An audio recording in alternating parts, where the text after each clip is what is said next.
Welcome, everybody. We are going to have a fun chat with some of our Development Slate writers, talking about voice, discovering your process, what your process is, but a little bit of that idea of there's no blueprint in terms of how to so-called make it in this crazy industry that we're in.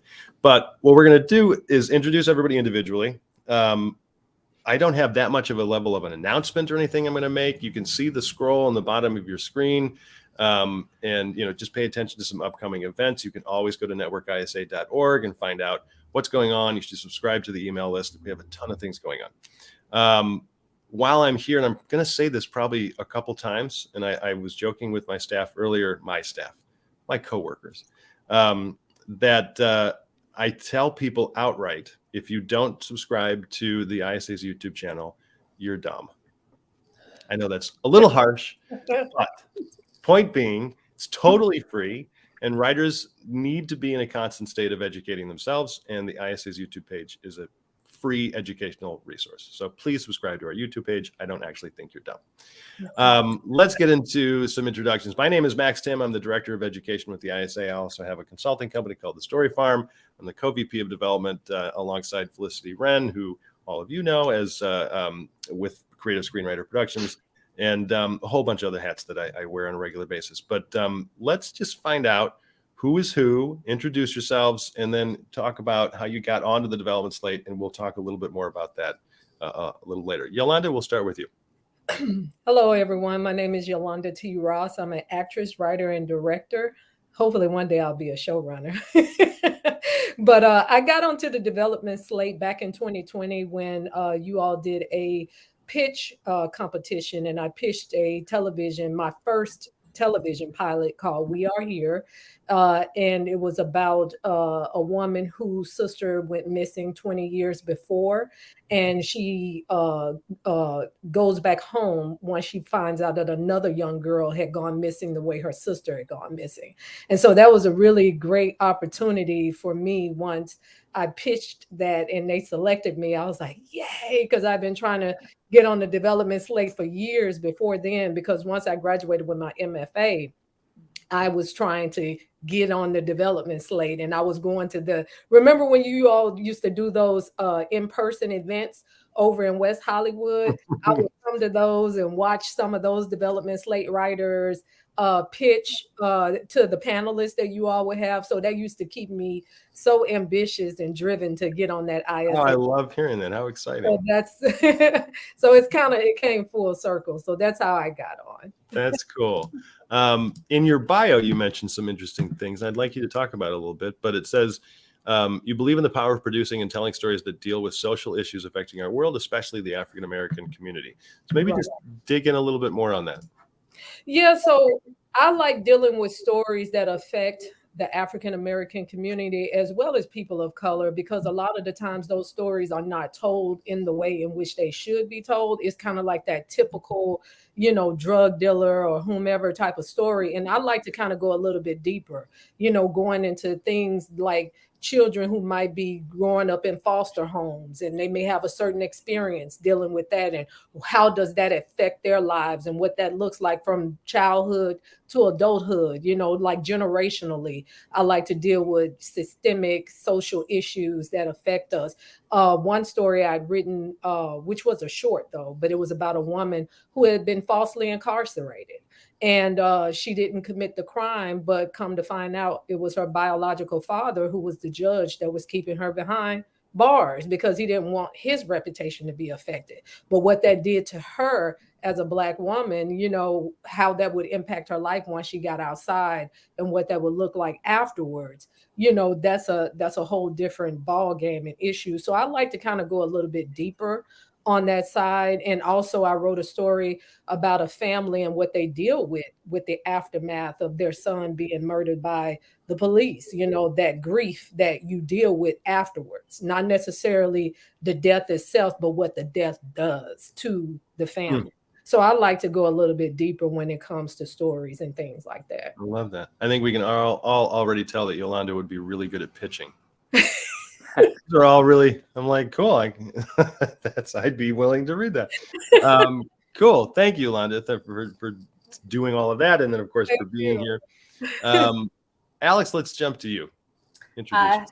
Yeah, hi, I'm Alex. I came up in theater. I started off as an actor. The joke that I make is that as an actor, I felt like I didn't have enough control, and so I became a director, and I still didn't feel like I had enough control, so I decided to write the whole world and become a playwright. But in actuality, I was just so enchanted with storytelling, and I wanted to be the one that it sprung from. So I started off in theater. I went to Hofstra University and got my BFA in directing, and then graduated and realized I don't want to direct, I want to write. So I gave myself a whole other informal undergrad by taking classes all over New York City, and wrote plays and musicals for years until I got to the point where I felt like I was really hitting a ceiling. The reasons for that we can delve into at some point, but there was a point at which the stories that I wanted to tell, which are mainly female-centered stories, just weren't moving forward in theater.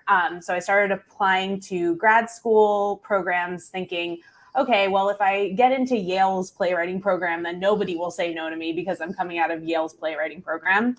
And after a few years of applying and not getting in, a friend said to me, you should start applying for screenwriting programs. And I did, and I got into half of the programs that I applied to and said, I understand, this is where I'm meant to go. I came out to LA, which I thought I would never do, and I got my MFA at USC. And this is where I'm meant to be. It took me a while to get here, but I figured it out. And after graduating from USC, I was applying to every single competition I possibly could and talking to anybody that would speak to me. I applied to an ISA competition with a screenplay that I had written during my time at USC. It placed as a finalist, and that's when ISA reached out to me, wanted to put me on the development slate, and it's been a really fantastic relationship ever since. Well, that's great. Well, that's good to hear. It's been fantastic, everybody. It does continue to be fantastic. You're a showrunner's assistant. I have hit the trifecta. I have been a showrunner's assistant, a script coordinator, and a writer's assistant. All of the things. So I'm pretty sure about 3/4 of the people watching this are wondering, how do you become a writer's assistant? How do you become a showrunner's assistant? Because that's not an easy job to get. It's incredible. I would say it is harder to get these support staff jobs than it is to get a staff writing position. There is no one way to get it. I always say that you have to kind of find your superpower in this industry. My superpower is that I am very, very good at staying in touch with people. When I meet somebody, I have a terrible memory. So I have an Excel spreadsheet. And when I meet somebody, I put them in my Excel spreadsheet with where I met them, some of the things that we talked about and that they're interested in. And every few months, I'll go through it and I'll see who I have to get back in touch with. So my first show, which is an Amazon show called The Horror of Dolores Roach, I got a support staff position on that show because one of my USC professors was the showrunner. And I had been texting her about every 6 weeks asking if we could go to coffee, and she never had time to go to coffee. But one day she called and she said, I still can't get coffee with you, but do you want to have a job? Unbelievable. And my second show, it's the same thing. I finished up Dolores Roach, and I was looking down the barrel of, we have a strike coming up and I don't know if I'm going to get another job. And I made a list of 100 people to talk to. And when I hit person 60, I ended up talking to somebody that was on a Netflix show that I can't say what it is, but they were on a Netflix show. They were bumping up from their support staff position to staff writer. And they said, do you want to meet the showrunner and see if you can take my spot? I love that you remember it was number 60. Yep. You're positive it was 60. It absolutely was 60. Yep. I can bring up the Excel spreadsheet if you want to look, Max. That is awesome. All right. Well, thanks, Alex. Jeremy, I'm curious what you think your superpower is. My superpower. I'm throwing it at you. That was unprompted. Yeah, I was going to say, I'd have to think about that. I feel like invisibility would be cool. I just listen in on people's conversations. it'd be good as a writer. But yeah, hey, Jeremy Letter. I'm a New York-based guy, writer, and yeah, I think my way in. I'd been writing forever. I had a stand-up comedy start back when I was in high school and college, and kind of found myself on stage doing these like long-winded monologues, like almost soliloquies to an audience, and then eventually dialogues, and realized, maybe this isn't the medium for me. Maybe I should try my hand at writing some scripts. So I was over at Emerson College doing the stand-up and took a few courses to learn script writing, and then out of school just couldn't get enough. It was like writing and writing and writing. And then my way into the ISA, I actually didn't know about it, and someone had told me about the Fast Track Fellowship, and I had a screenplay I'd finished, and like, you should try submitting it. And it's a great community of writers, and I've kind of been itching to not be like, this lonely guy in my room writing alone. And and to be not being invisible anymore, and having some people to chat with. Exactly. And I had this script called Dedicated to Morris Burke that was super fortunate to win the Fast Track Fellowship in 2022. And from there was put onto the development slate, and then really like kind of, sunk my teeth in the ISA, and was able to kind of take full advantage of just being a part of something, and being able to exchange information with other writers who I'd met from the slate and just reached out to, and passing scripts back and forth and talking. So it's been a really, really great experience since then. That's great. I love that. Your bio mentions that your stories almost always come in one way or another back to love. So is this for good reason or bad reason? And are you trying to just figure out what it is? I love digging into everybody's voice, or at least where they're coming from perspective, because there's a theme to everybody's writing. Yeah. I'm like, I think I did like a lot of like self-reflection, and I'm like kind of this soppy romantic at heart. And, I kind of realized I always like having stories where you're kind of drawn in by the premise, but realize that, the deeper meaning to the story, comes through with the characters, and is usually rooted in love, whether it's, familial, whether it's romantic.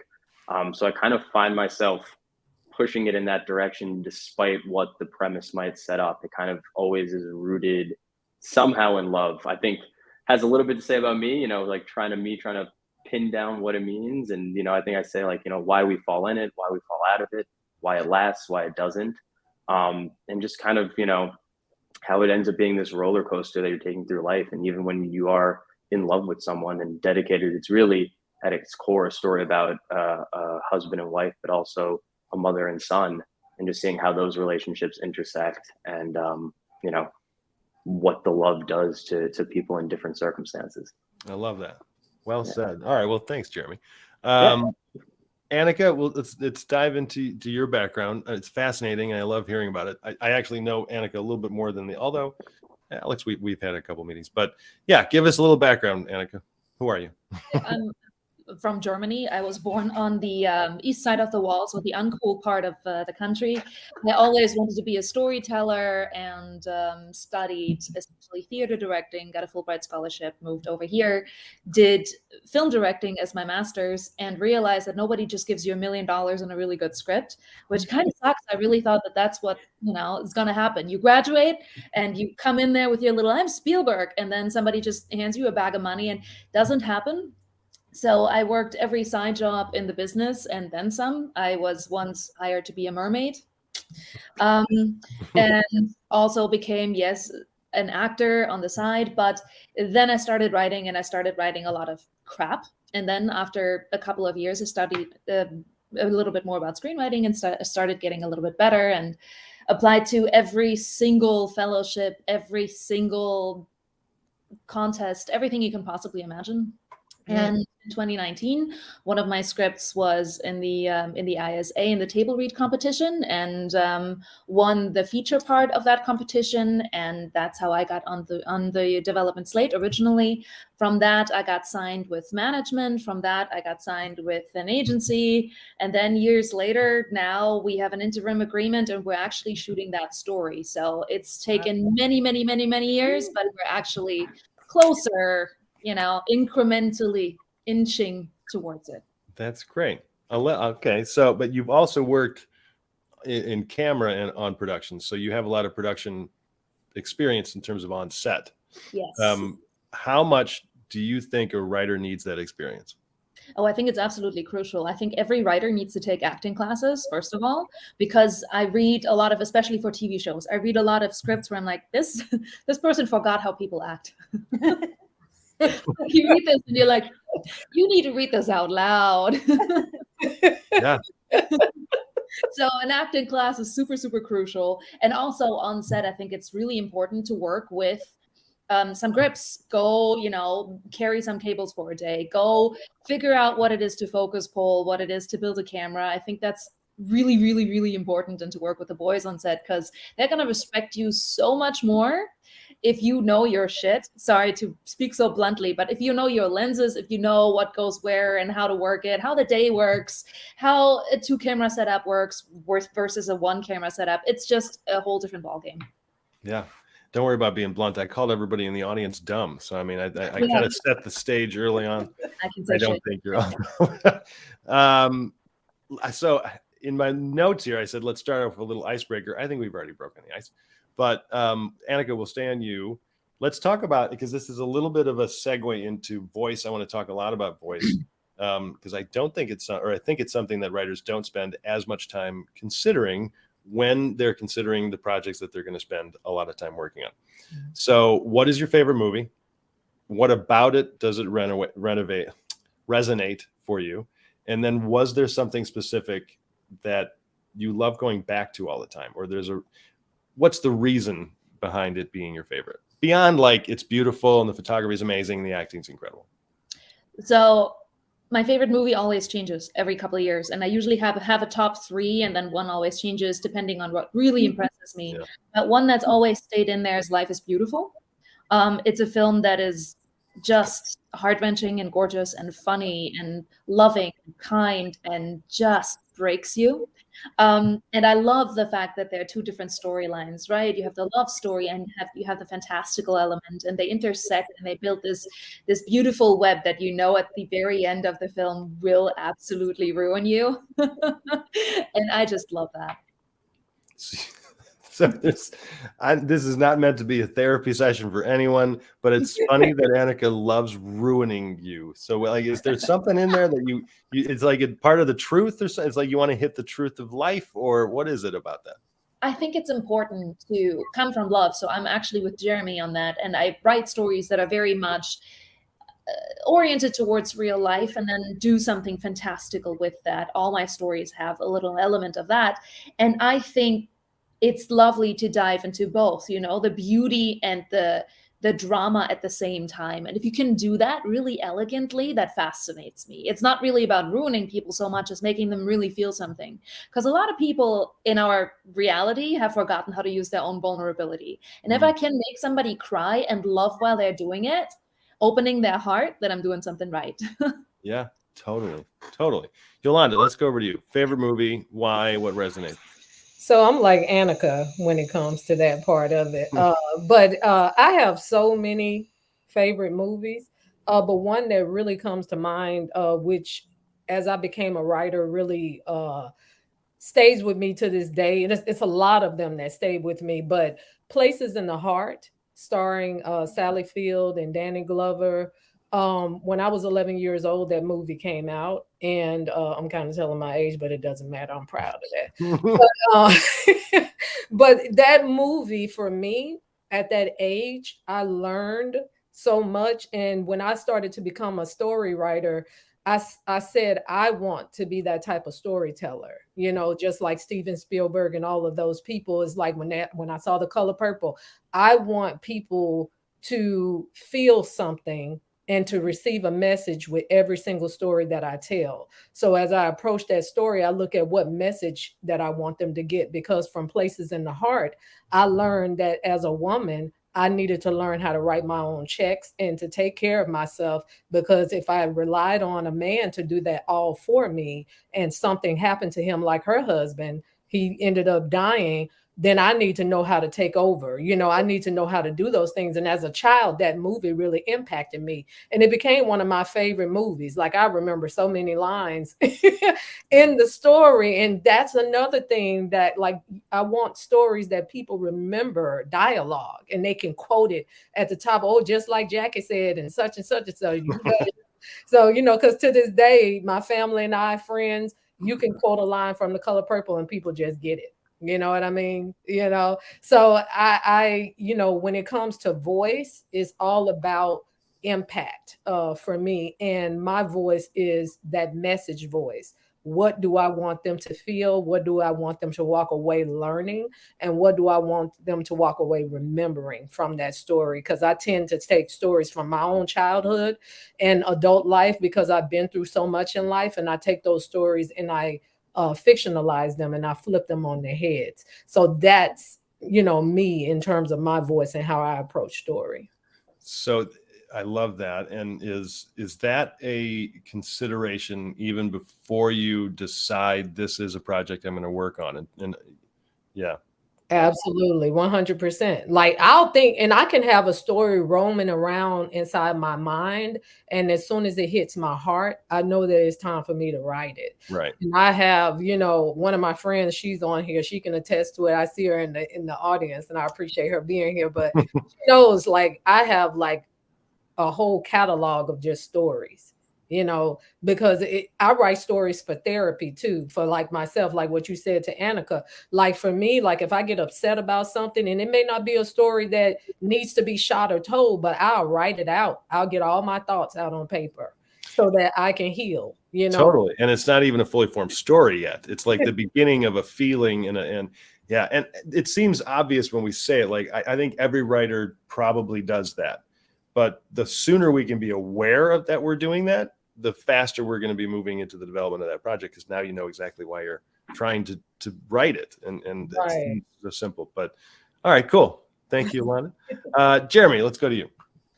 Yeah. I think my favorite movie from like a writing perspective, where I was like blown away by the writing and probably has the most influence on an aspect of my work, would be In Bruges, Martin McDonagh's film from, I think, 2007. I hope I got that right. But yeah, there was so much that I think as a writer I pulled from that movie. I think stylistically much darker than my own. If anyone's familiar with the movie, it's a dark piece.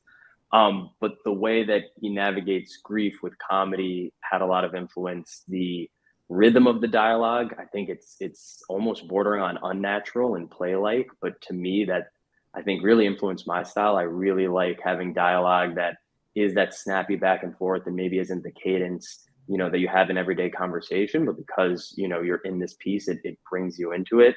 And I think from a story perspective, you know, every detail in that movie is kind of its own Chekhov's gun, where every single detail influences the plot. And that to me was, I think, the biggest takeaway. You know, every character moment, every prop, everything that happens has some influence on the plot going forward. And it's just so satisfying when that happens. So yeah, I think drove my wife crazy and just watching that movie over and over and over again. And as I think everyone could tell, dissecting it to a point where she's like, we have to watch something else. We could watch another McDonough movie, but it can't be In Bruges. But yeah, I think like from that perspective, you know, I just took a lot from that and kind of applied it to my work. Those light bulb moments are so fun, and like, you know it when it happens. When you watch a movie, you're like, hold on, they're doing this and I haven't really seen them do this, or this resonates with me so much. I had that moment reading the script to Cider House Rules in college, and I was just starting the screenwriting education process, and I didn't realize you could do this with the screenplay. It was such a foreign format compared to what you're used to reading when you're, you know, pre-school. And I was like, holy cow, you can create emotion in this way. And the movie was good too, but the script was better. It's rare to read the script and think the script was so much better than the movie, because there are so many elements to a movie that you can enjoy beyond the screenplay, you know. Anyway, Alex, we'll finish with you. I'm going in a very different direction. My favorite movie is Back to the Future. I like that. Love it. I love it. Yes. And I actually, so, you know, growing up, I thought I liked Back to the Future because Michael J. Fox was cute. But when I went to film school, I learned why I actually love it. And it's very close to why Jeremy loves In Bruges, because I call it a plant and payoff palooza. In the first 5 minutes of Back to the Future, you see clocks. So you know that it's the first thing you see. You know this is going to be about time. You hear a news reporter talking about stolen plutonium. That's the thing that's going to create the point of attack. Marty walks in and starts playing the guitar. His dream is to be a rock star. And the first song that you hear is The Power of Love. And love is the thing that's going to solve all of the problems of the movie in the end. Yeah.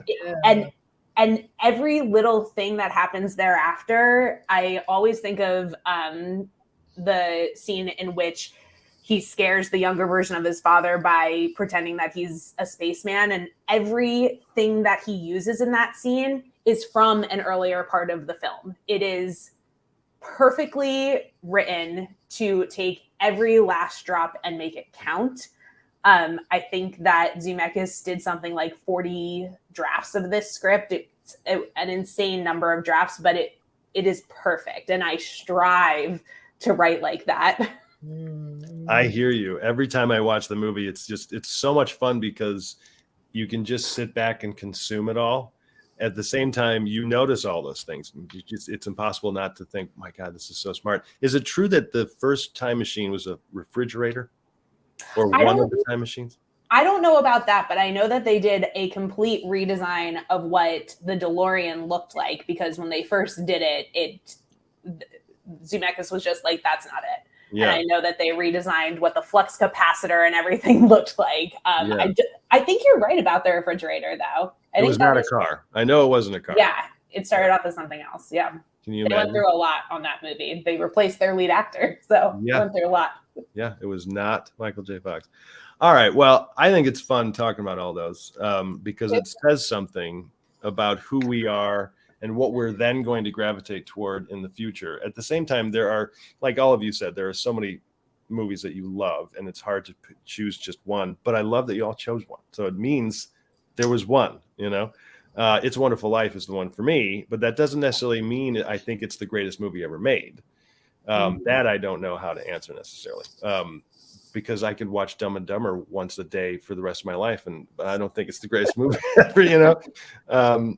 But anyway, so talking about voice, I think your favorite movie helps define at least something that emotionally you're gravitating toward, and you need to dig in and find a little bit more about that piece of you so that you can then better understand the projects that you are working on, that you're going to work on. But Jeremy, we'll start with you. And Yolanda, you mentioned this a little bit, so we'll come back around. But how would you define voice in general? Not necessarily your voice, but what do you think voice is?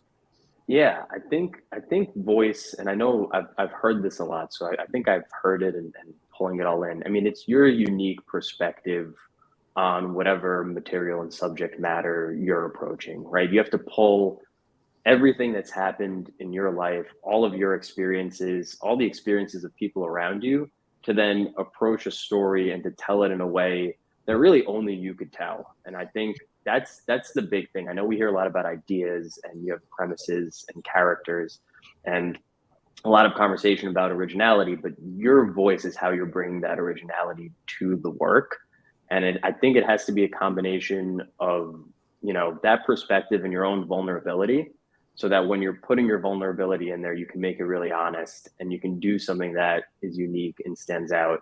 And it's then going to kind of connect with an audience, and it has to come from you. And I guess to wrap it up, that would be your voice for sure. In a nutshell. Yeah. Totally. So Yolanda, because you mentioned a little bit what you thought, you know, voice was in general. Why don't you dig in a little bit deeper, kind of based on what Jeremy was saying, but what you also think beyond just perspective? Because I think that is, you're nailing it with perspective, but what else is it? Because there's more to it.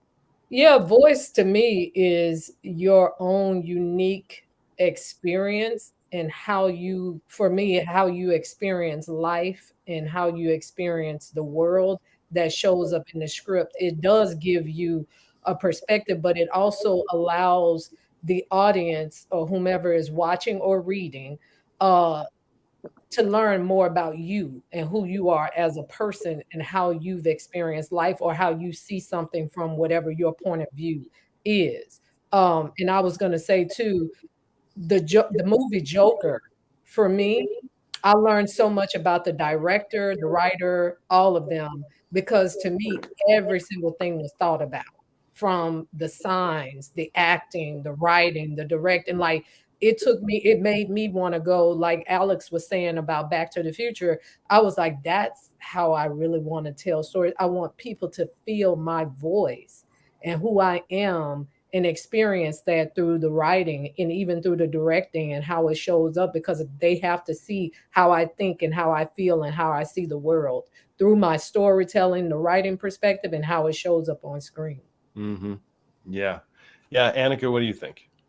So voice is a bit of a difficult one for me because I'm a structuralist, right? Like I go full structure and I don't actually think about the voice. Like that's not something where I'm like, ooh, what's my voice on this film? Let me define it. It's this wild idea, because to me it's a scale, right? You have auteurs on one side and you have documentarians on the other, one trying to be as objective as possible, the other one really just coming from here.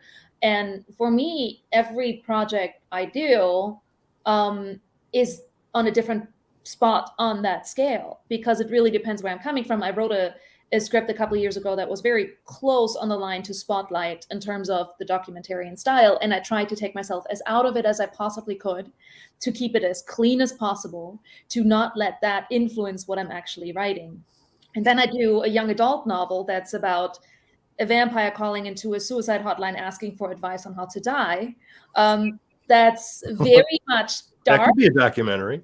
It should be a documentary, but it's very dark, but really funny. So I tried to place those things in together, and that was basically all voice. So for me, that changes all the time, and I'm still trying to figure out how do I define it, because that's not my point of entry.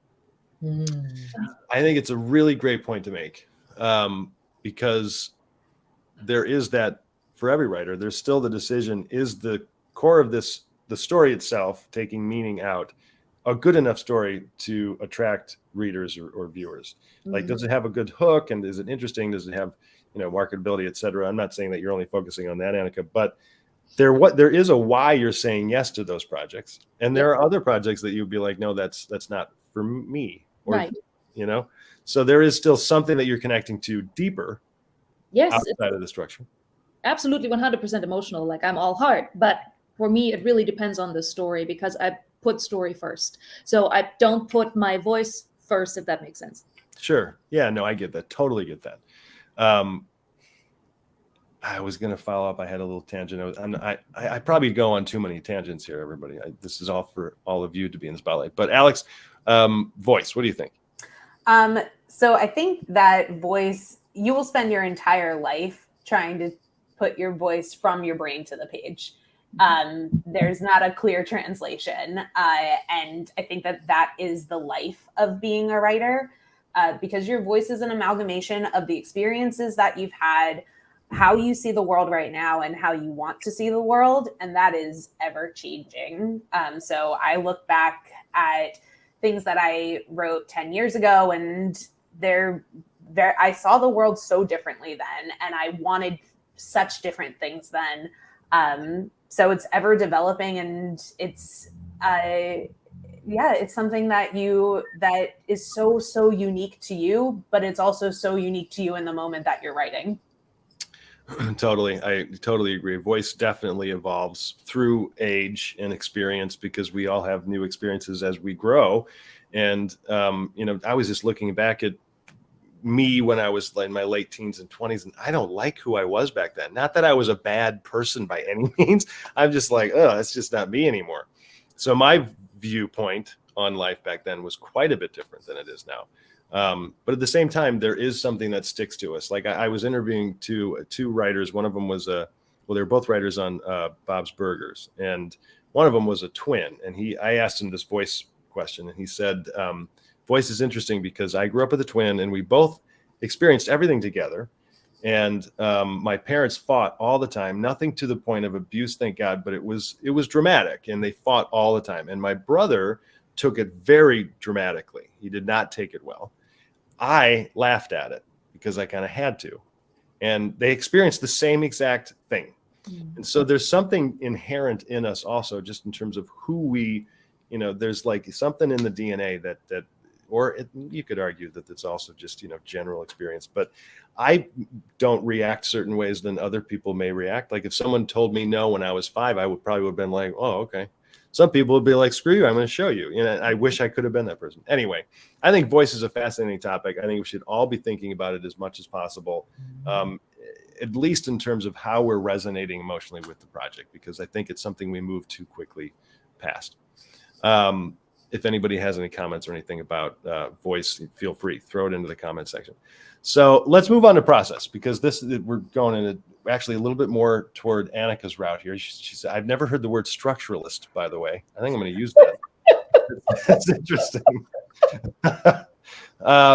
So process, what is your process? You find the story, you really like it, you've written nothing. Where do you begin? Well, for me, I'm somebody who usually takes something out of real life. So every single story I write is based on something real. And then, with the young adult piece, there's a fantasy element to it, and I made it an escapist piece, but it's always based on reality. So I do a ton of research. I dive. And sometimes that can take years depending on the story. Usually for me, there's, life right options involved. There's FOIA requests involved. There's stuff that happens on the legal side and interviews and all of that. And sometimes the story finds itself through that process. Sometimes, you do 1-2 interviews and you're like, wait, that's not where I thought I was going to go, but that is the story. And then you have your spine. And from that, you can go and you kind of flesh it out. That's where I go. I also love messing with time. I do structure first every single time. I do my structure first, but I don't necessarily start at the beginning. And then I piece the pieces together that are important. I outline like crazy. My outlines for the script take me longer than the script. I outline for 4 to 6 weeks, depending on what it is, with tons of research. And then the script can take me 2 to 3 weeks. It really depends on what it is. I've written a script very quickly, and I've written a script that took me years. I've put it down because I couldn't finish, and then I've picked it back up, and then I finished it. It really depends for me on what the project is. So when you said flush it out, is that happening before the outline or within the outline? I mean, you're fleshing the whole thing out even during the interview process, but when you actually sit down for the writing process, what are you doing? Literally, like, what are you writing is it just random brainstorms, lists, and then you get to outlining? It's always outlining. So I have an idea. I'm currently writing something. I'm speccing while we can't do anything else. It's a true story. It's a piece about somebody who left their family after PTSD and does a whole thing. And so what I'm doing with my outline, I have major life events that really happened. And in between, I'm researching and I'm placing other things that I find. So I'm researching a lot about PTSD, his own life, what happened in the war, like what happened with his family, what happened legally. And then I start outlining with the beats that we have in a beat sheet. So I'm very beat sheet focused. I love my 40-point beat sheet. I go in there and I'm a little math girl. It's really boring, but it really does help me, because even though, I take a good at least 2 weeks, more like a couple months to set every point, and I don't have to use every point in my script, it really helps me define what the story really wants to be. And sometimes I know it's not quite there, and then I dive, and that's when I can go on tangents. But the cool thing about my outlining process, I've never once gotten stuck actually writing the script after. I was just thinking in my head, I hope everybody watching is listening to this. I don't mean to put like Annika on too high of a pedestal, but this is exactly what we need to be doing in some form. I'm not saying everybody needs to outline exactly the way Annika outlines, but so often I find writers spend a few days brainstorming and then they open up Final Draft and they start writing. And I'm like, oh man, you're actually wasting time. You could be going through this faster. Jeremy, what about you? What's your process? Yeah, I was gonna say, coming after Annika, I'm gonna feel like I'm gonna be the cautionary tale. No, oh no, no, it changes. My process, I think, at the start, when I have, I really start with characters, and I start writing them in scenes and having them have conversations and dialogues and stuff that I think is interesting, and really learn the characters. And it's kind of twofold in that I'll flesh out these characters who I think are interesting. We're typically, cobbled together from people I know, or a quirk that I think is interesting, or something I'm focusing on at that moment. And then from there, I think like what Yolanda said, a constant list of stories and ideas that I'm just playing with and thinking about. All right, this would be interesting, and maybe, just trying to figure it out from that perspective. And then they eventually come together. I'm like, oh, these characters would fit into this story to tell this story, and take it from a different approach maybe, or something we haven't seen. And then I'll say I start outlining. I get very impatient. You just said that a second ago, Max, and I was like, wow, you just described me to a T. I start outlining. I get super impatient. I start writing the script, and then ultimately get not far in before I'm like, all right, let me outline the rest, and kind of usually just do it in my final draft document. I just go scene by scene, and we'll, write a sentence per location, just to kind of see where it's going. And then go back, and that's kind of how I outline it. And then I'll have the material in some of these conversations and pull on the snippets and start to flesh out the story. And I think kind of regardless every time as I'm going, sometimes the story changes, sometimes it sticks to the outline completely. But like just trying to keep it true to kind of who the characters are and what they have to learn, and what they have to kind of accomplish by the end of the story, or not accomplish. Is kind of what propels it forward. So it's kind of like a very loose process, but I at some point get something that looks like an outline in there, and get that structure in there, because I think it is so important.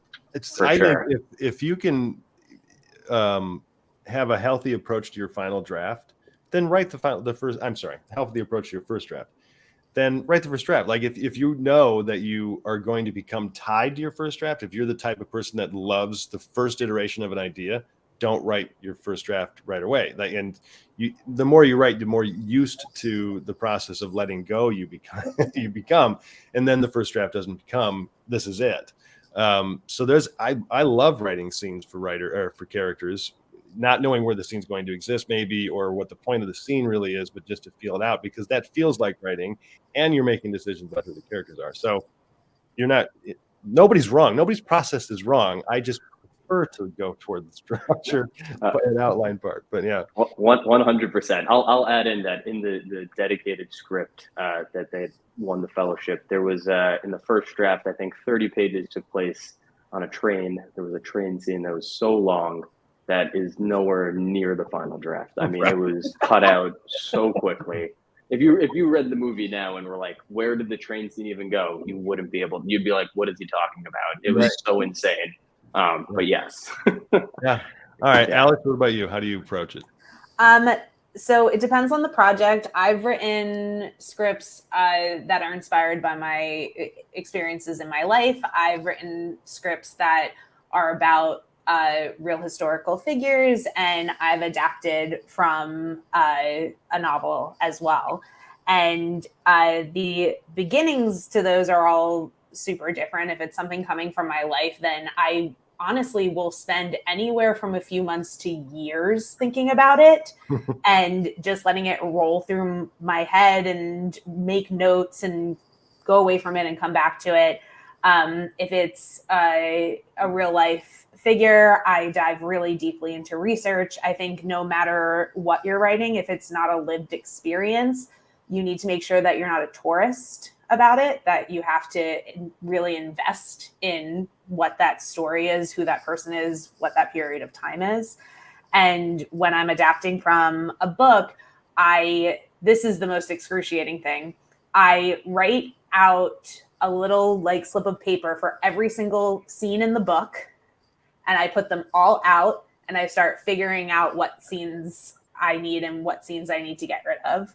So they all start off really differently, but I know that I'm ready to get down to the actual process when I have my beginning, my inciting incident, and my ending. The midpoint will always be kind of a discovery, but knowing where I start, what sets off the journey, and where the journey's ending gets me going. And then I take out, this all looks very nice back here. What you don't know is on the other side of the computer, I have a wall filled with many different colored Post-its, and it doesn't look put together. Yeah. I think we would love to see that. Now we're not going to. It's a process to turn the computer around, but Yeah. I'm happy. I'll share if you want to follow me on Instagram. I will share a picture of it on Instagram later. Great. But I'll start off with Post-its, and it's one of the really exciting parts of the process because it's so creative and it's the honeymoon period, and you're like, oh my gosh, this is all going to work perfectly. How like I've got 4 different colors of Post-its. What could go wrong? And then I outline, which is also exciting because you start to find like the details and things like that. And then I get into my first draft. And the first draft is the thing that I hate to do. I get through it as fast as I can. I want to get to the end because I know that the first draft is just going to be the initial building blocks. The rewrites are where I love to live. I love to drill down on it and to continue to find the best version of this story. And that's the whole process is really for me to get to a rewrite because that's where I get super excited.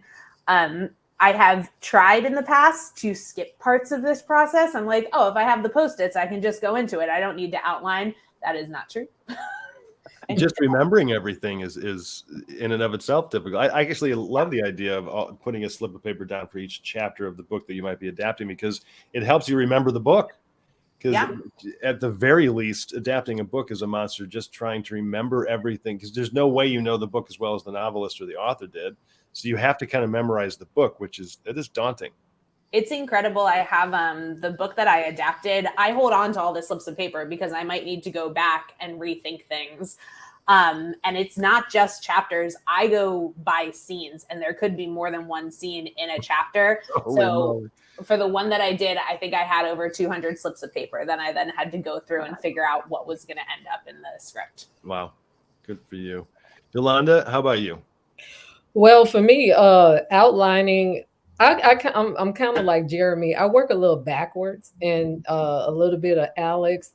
So with me, with a story, especially with it coming from my life, if I feel emboldened that I can see that beginning, middle, and end, I'll go ahead and write that whole draft of the story. And then I'll read it, and then I'll go and outline, fill in the blanks, and then come back. But generally, I will outline my story for all, the opening image, all 3 of the acts, and then the final image. Because if I can see the beginning and the end, then I can fill in the blanks. And so for me, I also put the beats inside of the outline also, because by the time I get through flushing through, and I may go through that outline a few times, or I might put it down if I can't figure it all out, and I'll think about it for a while. Because sometimes, like Anika, as well as or Annika. I keep wanting to call you Anika because I have a friend that spells her name like that. Her name is Anika, so I apologize. But like Alex was saying too, like I used to do the Post-it notes, but now when I bought a Mac, notes became my best friend. So like that, any thoughts, anything I put down, I might be in the shower and I'll think about it. Because if that story is spinning, I'll think about it, run out of the shower. As soon as I'm out, type the note so that it doesn't, run away from my mind. But I just live because I'm an actress too. So I live inside story all the time. So stories are always running. So I try to get that outline done so that at least I have that set in the sleeve so that when I come back, I can start writing and really filling in and things change, things may change. And like Alex said, you may go back and want to take some scenes out and streamline because some stuff is not needed. It's whatever will push the story forward that makes the most sense. And also, trying to make sure that it's evoking the emotion as the person is reading and watching that you're looking for, that response. Yeah. So yeah, that's pretty much my process. I think it seems like the common thread, and I think this is the case for just about any writer, is the sooner we can see the whole story, the easier it'll be to move forward. Whether you spend a lot of time in outlining, or if you just try to burn through the first draft, or there's a combination of 2, it's for the purpose of, let me just see this. and see what I have, as opposed to I'm going to write this amazing script and you're going to get stuck on page 27. You're going to focus and stare at a line of dialogue and even know what the scenes are going to be coming after that line of dialogue. Yeah. And so you're spending 3 days on, less than a scene. And it's part of the process of learning how you write. So you're not wrong if you do that. I've done that in the past. I mean, then you realize, what am I doing? So anyway, I love hearing all that. I think it's a good segue. We'll stay on you, Yolanda, and we're going to do some rapid fire questions. Let's not try to spend too much time on the answers, but I do want everybody to be able to answer if you have an answer to these questions. And then we'll get into the questions from the audience. If anybody has any, we only have one starred question, everyone. So please, if you have questions, throw it in there and we'll all dig into the answer. Okay, so rapid fire questions here. So Yolanda, how do you know when your script is done? I never know when my script is done.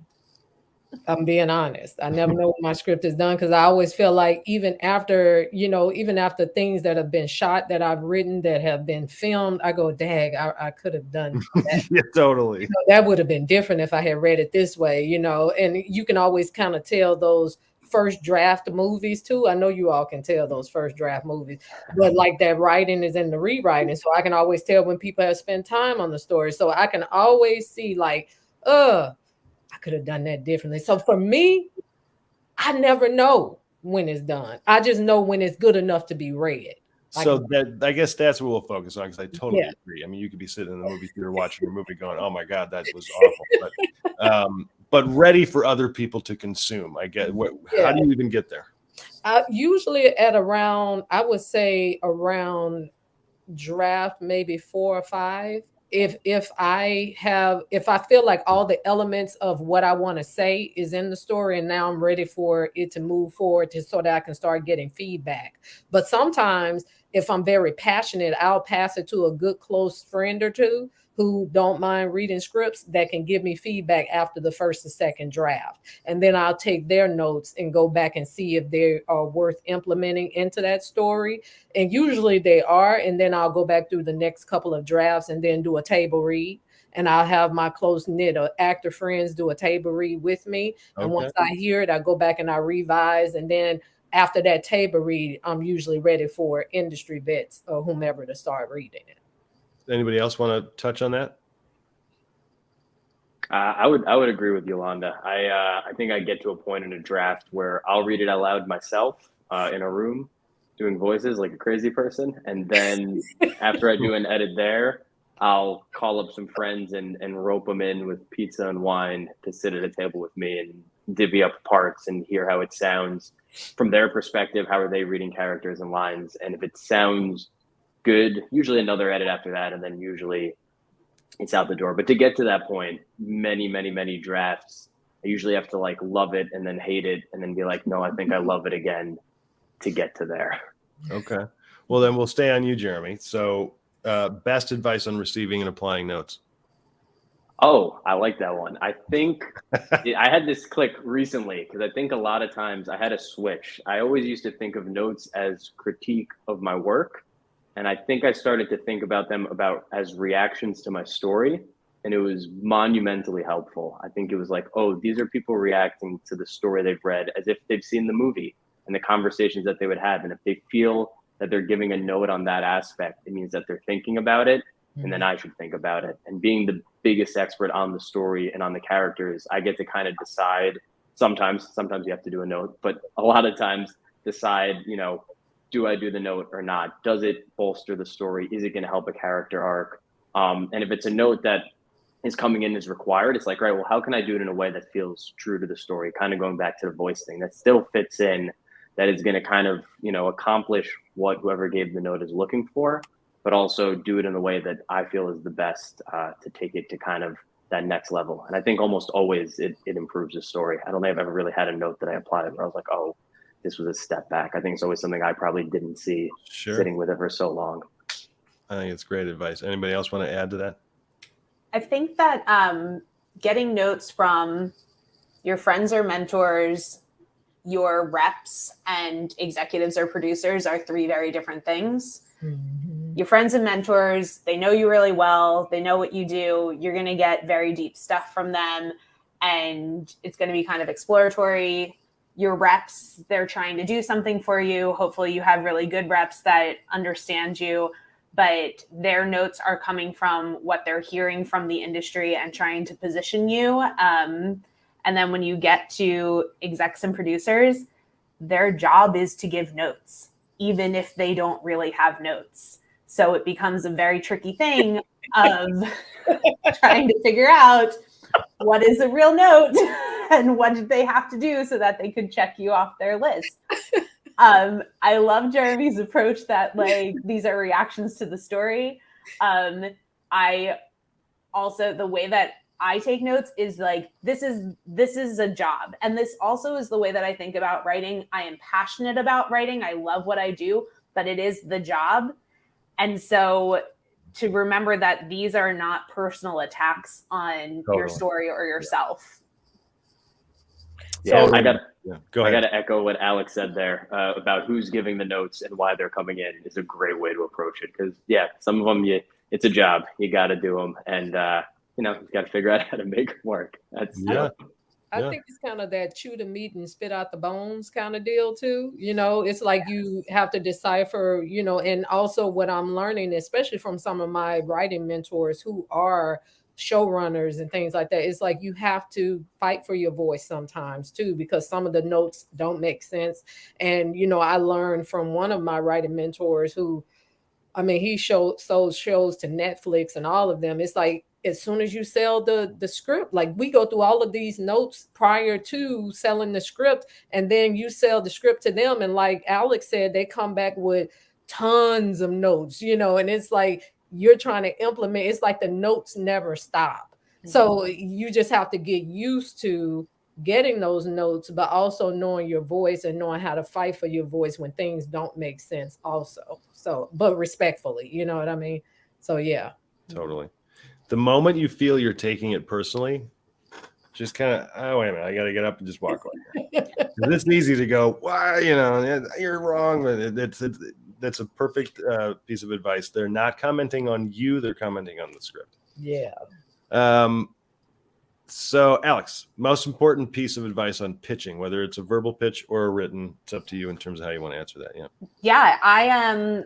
So in terms of a verbal pitch, which I think is the thing that more people struggle with than the written pitch as writers, I 100% echo what Annika said about taking an acting class or an improv class. It will help you so much. I started as an actor, and I am constantly complimented on my pitching because I just know how to get into that mode. You want to think of it as you're sitting around a campfire telling a story to people, and you're really excited to tell this story. It is not life or death. If you do a bad job on this pitch, nobody's going to push you off a building. You should go in and just enjoy it and think to yourself, how cool is it that I get to share this story that I'm passionate about with these people? And if it helps, especially in today's like Zoom world, like don't look at them, put your notes or whatever in front of the Zoom screen and just have so much fun talking about something that you care about. Yeah. I will say also, I think that's more important to note than what I'm going to note, but make sure you practice. Like it's so obvious of an answer, but you have to practice the verbal pitch. My agent had me pitch to my dream company for my project as my first one. And we knew we were going to pitch in like 20 plus companies. And we looked back on that and we were like, yeah, that probably wasn't the greatest idea. Because I was so green in terms of the pitch itself. And they actually did consider it, but then it obviously didn't happen. But you have to be prepared. I mean, it sounds like such a stupid thing to say, but you cannot go in green, man. Oof. My fiance can say my pitches back to me at this point because I practice them when I'm getting ready for a pitch. It's like every night. Okay, so we had dinner. Can we sit down and can I do my pitch again for you, please? Oh, God bless. Holy moly!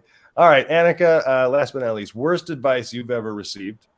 Or if you can't think of anything, worst advice that you could give a writer?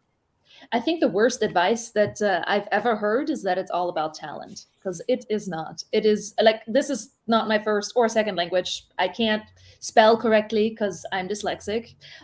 You can do it if you put in the work, if you learn, if you listen, if you really sit down and you continue doing it and you continue focusing on this thing. So it's really, talent is a very, very, very small percentage of this. And I just wanted to quickly get back onto the pitching thing. Something that I'm seeing, it's so important to keep it personable. So don't talk at people, just talk with them. Just try to relate, try to open their eyes and try to speak from here to there. If you can do that, if you can open with a joke, if you can make them forget that you started pitching, or you can talk about something completely different and have them ask, wait, what else? Well, what else do you have? If they pitch you your work, that's when you've won. Totally. Yeah. Felicity Wren is, when she and I go into pitch meetings, she's famous for cracking some like almost inappropriate joke almost immediately. And it's really just kind of part of her personality, but it really does just ease things down. Plus, the people that you're pitching to, this might be like meeting number 9, and they're like, okay, what is, oh, and then she's cracking some, it's like, oh, this is a little different, So her accent helps too. Her accent makes it doesn't better. Yeah. Anybody else have any advice that they've received that you were like, I'm not listening to that, or if not, it's fine? I hate the advice that you're supposed to brand yourself. Excuse me, but like, fuck it. Like I have written, when I describe my voice, I say that I both I'm sorry. I'm the first one to cuss. It's just funny because I feel that. Yes. Yeah. When I talk about my voice, I say that I both write and experience family drama. And that means that I take family issues and I have put them into a ton of different genres. I have put them into a ton of different mediums. I've worked with plays and musicals, film and television, podcasts, short stories, everything. I have reps. I waited a long time with my reps. I interviewed with a lot of people before I chose mine because they believe in me experimenting and going in different directions. It's what I love to do.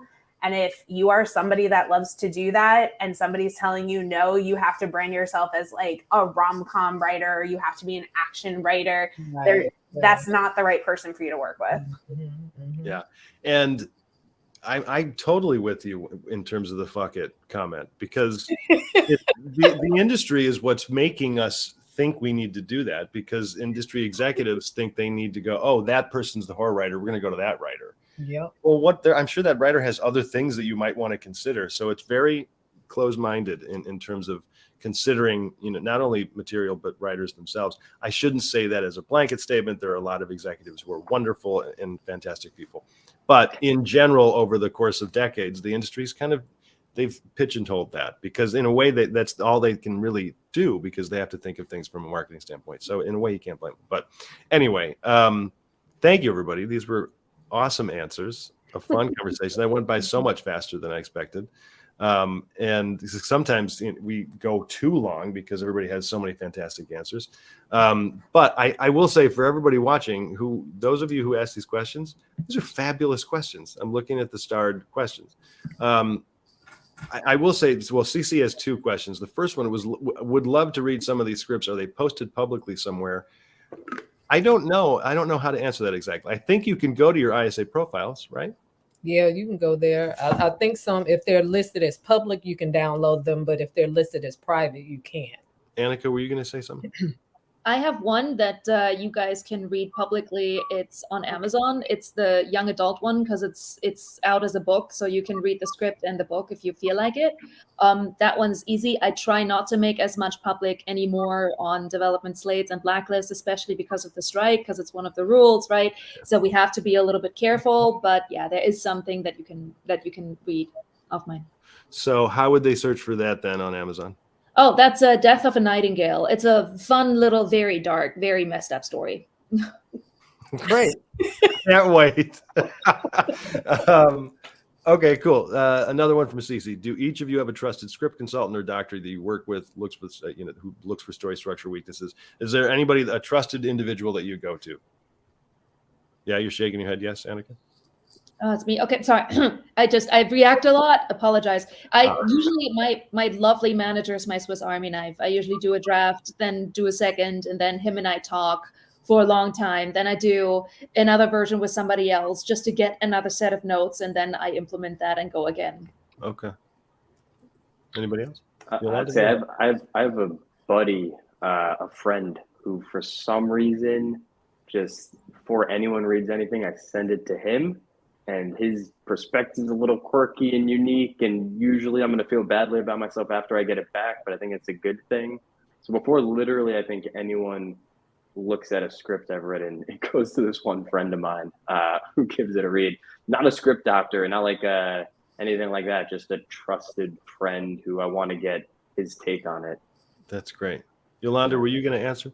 Yeah, I was just going to say the same thing like Jeremy. And if I had a manager or agent or whomever who reads, I would probably trust them. But I used to do the script consulting and stuff like that back in the day. But once I got more confident as a writer, I stopped doing that. And I started trusting my other writer friends who are solid, who have representation, who have worked in rooms and stuff. And I'm a part of a group through the EBS Entertainment Business School that has a ton of great writers in there. So I'll, usually ping one of them and say, hey, can you read over my script? But one of my friends, she's on here, Maria, I'm calling her name out. She's an excellent writer also. So I'll go to her first usually and say, hey, can you read this script for me and give me some feedback? So we kind of Entertainment Business School. That's Kaya Alexandra, isn't that? Yeah. Yeah. We just had an interview with her. If anybody's she's amazing. You can find the interview on the YouTube channel for sure. Alex, is there anybody that you have? My reps read everything, and that's helpful, but I have an embarrassment of riches when it comes to people in my life I can send scripts to, because I was in theater for so long and then went to a screenwriting grad school program. I have a lot of people that I can bring scripts to. I will say that my favorite person to bring scripts to is my fiance, because he's not a writer and he reacts to it from an audience perspective. And it's insightful in a totally different way. Yeah. For those of you who do not have these resources, I'm jumping to this first and don't think that this should be the first thing you do necessarily, but I know that the screenwriting world on Twitter, I'm just going to keep calling it Twitter, is really strong. And if you can make friends with people on Twitter, they're very supportive. And after a while, you get to know some people, and I know people share scripts that way, and they give, if you don't have access to a writing group or something, if you do want to take classes or get notes, Script Anatomy, if you're writing TV, is fantastic. I'm good friends with Tanya Bhattacharya. She founded it. The ISA Development Slate, of course, they give notes, and they're excellent, and they're not that expensive. 5 pages of really good notes. There are a lot of people out there. I mean, I'm one of them, but I'm a little too loaded up, so I don't want to throw my hand in. There are a lot of options. Jody, what methods do all you use to continue learning your craft at that point you're at? Writers groups, workshops. How often are you continually educating yourselves in some way, and how? I know for myself, I still sometimes do I try to do like a writer's workshop once or twice a year to just kind of keep my skills sharpened. And like sometimes for me, if I'm working through a story, sometimes being in a writer's workshop, like I recently took earlier this year, I took Save the Cat with Jamie Nash, the guy that wrote the TV portion of the Save the Cat book.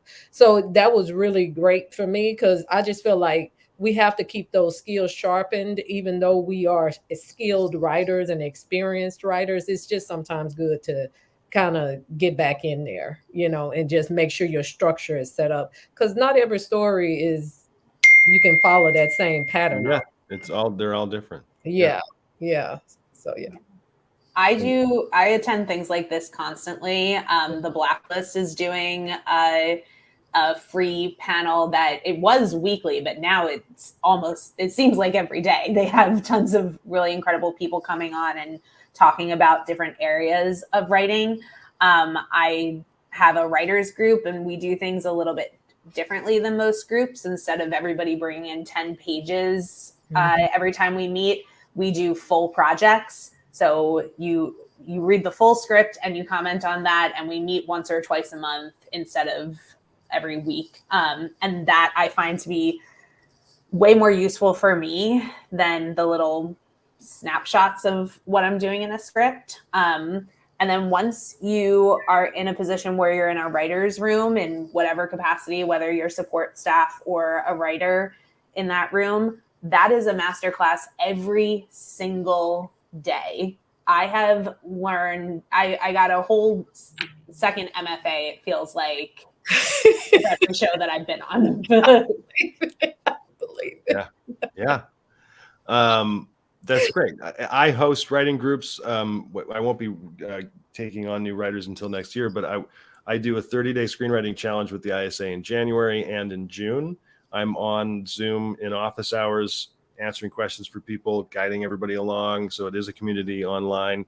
And then I'm also going to be hosting a very specific topical class 6 times next year. Plus, I host free ISA webinars about a particular topic throughout the year as well. So the ISA has a ton of resources. If you can't afford things, a lot of things are on the ISA site that are free. And the ISA's YouTube channel, you can watch a whole bunch of events like this. But the one thing I will say that we all need to be doing a lot more of, me not so much, but reading scripts. Yes. It's free, and it's the best way to learn. And I just pick anything up, whether you've seen it or not, if it's TV or if it's movies.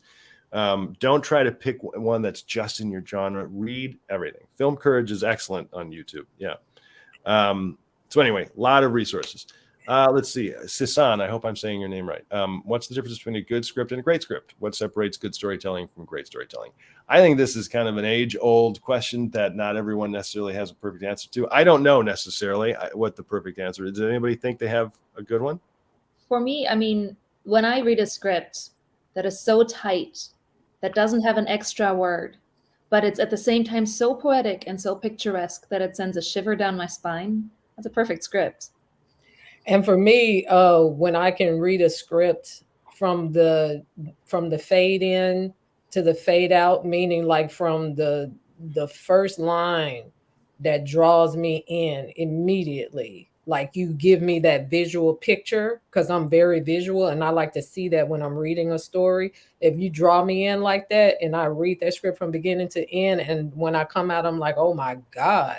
Like I read a script like that for a friend of mine yesterday, and it just really, I was like, oh man, I want to know the rest of this. But you know what, too, because I study scripts so much, like you're saying, Max, I can pretty much predict a story before it ends. I don't care how mysterious it is. Like I can figure it out. And I told my friend before I finished reading, I was like, I already know what's about to happen right now. And she said, you are so crazy. How did you figure that out? I was like, because I watch and I read a lot. And it's so bad now that sometimes when I'm watching television, I'm looking at the show or the film and I'm going interior. Yeah. Over to the left. I love that. Like it's like I do that sometimes, but it's not always good. I want to experience the film too. Yes, I agree with that. So. That's why I watch like Paranormal Investigation and HGTV shows, because like after a while it's like I just can't think too hard anymore. I need to just watch some stupid thing that means nothing. I get it, Yolanda. Totally. Like that's why I watch The Bachelorette and stuff like that. See? Right. Yeah. Antonia, is there something you would like to write for that you haven't done before? Who'd like to answer that? I want to work on a Marvel project so bad it hurts. Okay. We're putting that out into the universe for you. So bad. Yes, I want to write a superhero show that features young adults. And I also want to write my own personal Queen of the South. Nice. Amazing. Yeah. Yolanda, we have to talk. Yeah, we got to talk.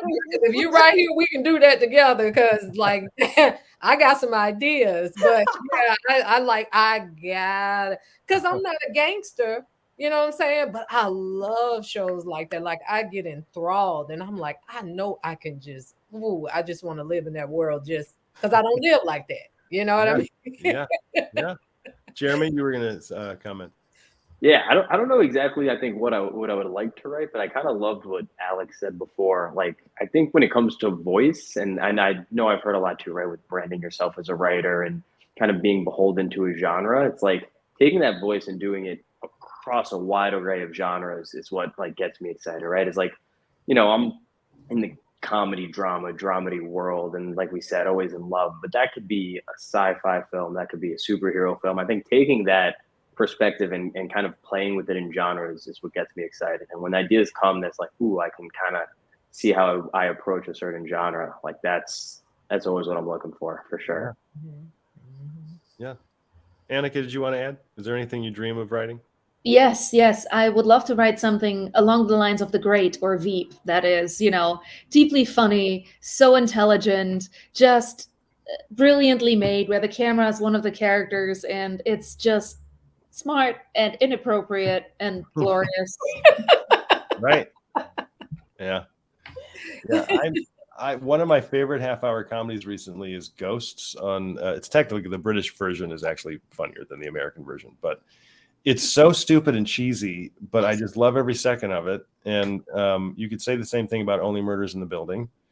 It's so dumb. Like there's so many moments in that show. I'm like, God, that was a bad moment. But every episode, I'm like, I cannot wait to watch this next episode. It's so stupid, but I love it. And Martin Short could read the phone book, and I think it's funny. Last question, Kevin Murphy. I have a question. I'm 61. What are the concerns for ageism in the industry? Does anybody have any comments on that? Yeah. So I think you're gonna encounter some of it sometime. You're gonna encounter that probably, Alex, more in a writer's room. Am I correct? It depends. I'm going to say it depends on the show, because depending on the show, you want Right. a certain age level. But I sometimes, yes. Right. In films, not so much. Like I see it more and more that, you are your story. If your story is good, if your script is good and you pitch it, there is lots of audience out there for absolutely everybody. So if you find a development executive who is really passionate about your story, it's probably not going to matter. Yeah, I would say that too. I had to get to a place where I stopped allowing the industry to dictate age because that can really take you out and develop certain insecurities. So right now I live from the perspective of what God has for me, he has for me, and it doesn't matter about my age. Because like Annika is saying, if they like your story, they want it, don't focus on that. Just focus on writing a great story and getting it out there, getting it pitched, because it can still get sold. Everybody's stories matter to me, So yeah, that's where I live from. Cece said, hustle and flow blew my mind. Craig Brewer is a master at dialogue and word choice. They just had the hustle and flow has been on for the past few weeks now, and I've watched it 3 times. So I just had to point that comment out because it is so true. Yeah. I just was like, oh my gosh, this was such a great story. Really well written. Yes. To just kind of finalize the comment to Kevin's question, I completely agree with what everybody here is saying. It does exist, sadly. At the same time, it should not be something that scares you away, because one of our first fast track fellows, when we read the script, when anybody reads the script, it's just someone's name and a title, and then they read the screenplay. Like it doesn't say this person 61 years old. There's no reason. So one of our first fast track fellows, it might have been the second year, third year. He was, I think, in his mid to late 70s. We had no idea. And then when we met him, he was one of the most fascinating people we have ever met. And then in a room, he was incredible. This guy had stories, like he was on Oprah, and he was this incredible forensic therapist, or like, there's a title to it. I can't remember. So many incredible stories. So it could very easily be argued that people with more years and experience are more interested than people with fewer years and less experience. So, Martin, I think it was year 1. Yeah. Thank you, Scott, representing the International Screenwriters Association. Does anybody else have any comments or anything that you want to add? I just want to add to what you said, Max, about that, about the script and nobody knowing how old you are, because like what Alex was saying and Annika was saying earlier, do your research. Look at how people talk today and the younger people. You can hide age all day long inside of your scripts because you say certain dialogue, then they can probably pick it up. But it depends on if it's a period piece or a current piece or what have you. But if you do your research on how the younger people talk today and just all ages, you can hide it in the dialogue. And then when they meet you, they're like, oh, you wrote this? Yeah, that was me. Mm-hmm. Right Yeah, here. Right. I have to do the same thing about different worlds too. I wrote a script that played in Pensacola, Florida. I'm from East Germany, so you're gonna have to change how people talk regardless. Right, exactly. Like Ellen said, don't be a tourist. So Don't you be have a to not be tourist. a tourist with age, with gender, with anything you encounter, because all your characters are different. They're not all going to be you. That's right. Exactly. Yeah. Exactly. Well, thank you to everyone who was watching and stayed this whole time and asked such fabulous questions. We're going to be doing more of these forever. I was going to say for the rest of the year, but there's not much of the year left, which is nuts. But thank you to all of you for doing this. This is great. You took time out on your Wednesday night when you could be watching some fabulous TV or movies, and you sat down with us and had awesome answers to questions. So thank you for being here. Thank you. Thank you for the opportunity. Thank you. Thank you. Yes. Well, everybody who's still here, the recording to this, if you came in late, it's going to be almost immediately available on ISA's YouTube channel. Once again, I'll playfully say that you're dumb if you don't subscribe to the ISA's YouTube channel. Completely free resource of education. We have so much content on here. We would like a lot more followers because we know that there's so much good stuff on here, much less this particular interview with these fabulous people. So thank you, Jeremy, Alex, Annika, Yolanda. It was great. And I'm sure we're going to be hearing more from you in the near future. Thank you. Thank you. Crossing our fingers that the meeting went well today, by the way, for the WGA and AMPTP. Oh, yeah. Yeah. Let's see.